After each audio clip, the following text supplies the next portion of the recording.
خلفيه عن نفسي، ادي نفسي عن الشركه. 5 4 3 2 1.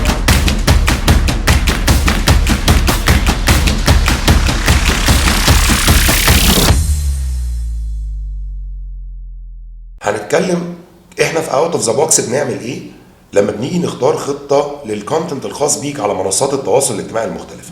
خلي بالك في الوقت ده احنا كشركه اوت اوف ذا بوكس بنحاول نوصل لحاجه تعادل الطرفين.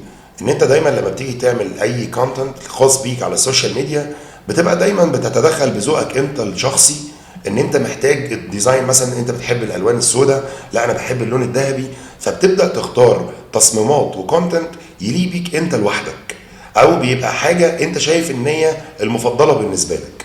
في الوقت ده احنا بنواجه مشكله كبيره جدا، ان احنا نحاول نقنع العميل بتاعنا ان خلي بالك واحنا بنعمل الديزاين او الكونتنت بتاعك ما بنبقاش قاصدين خالص ان هو يعجبك انت لوحدك. فبالتالي انت لازم تسيب مساحه لشركه التسويق الالكتروني بتاعتك، اللي طالما انت وثقت فيهم خلاص واتعاملت معاهم تعاقد، بتبدا شويه تسيب مساحه ليهم، لان هم لما بييجوا يعملوا الديزاين ليك ما بيبقوش قصدهم ان هم ينالوا اعجابك انت لوحدك، هم بيدوروا على اعجاب العميل الخاص بيك. في طرف ثالث في العلاقه بيبقى موجود وهو العميل اللي احنا اصلا بنعمل له الديزاين. في الاول والاخر احنا بنعمل طبعا ديزاين طبقا للبراند ايدنتيتي بتاعتك كشركه، ولكن بندور على الطريقه اللي نظهر بيها ده للعميل بتاعك، علشان النوع الكاستمر اودينس بتوعك هو ده اللي بنبقى حاطينه في دماغنا واحنا بنختار الالوان، بنختار طريقه الكلام اللي هنكتبها لهم، بنختار اي كونتنت هنعمله له.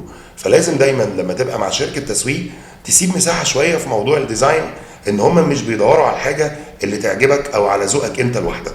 في طبعا طرف ثالث هو الاهم، هو اللي انت عشانه عامل تعاقد مع شركه تسويق علشان يبداوا يعملوا الكونتنت بدراستهم ومذاكرتهم للسوق، ايه نوع الباير بيرسونا بتوعك، وبناء عليه بيعملوا لهم هم التصميم.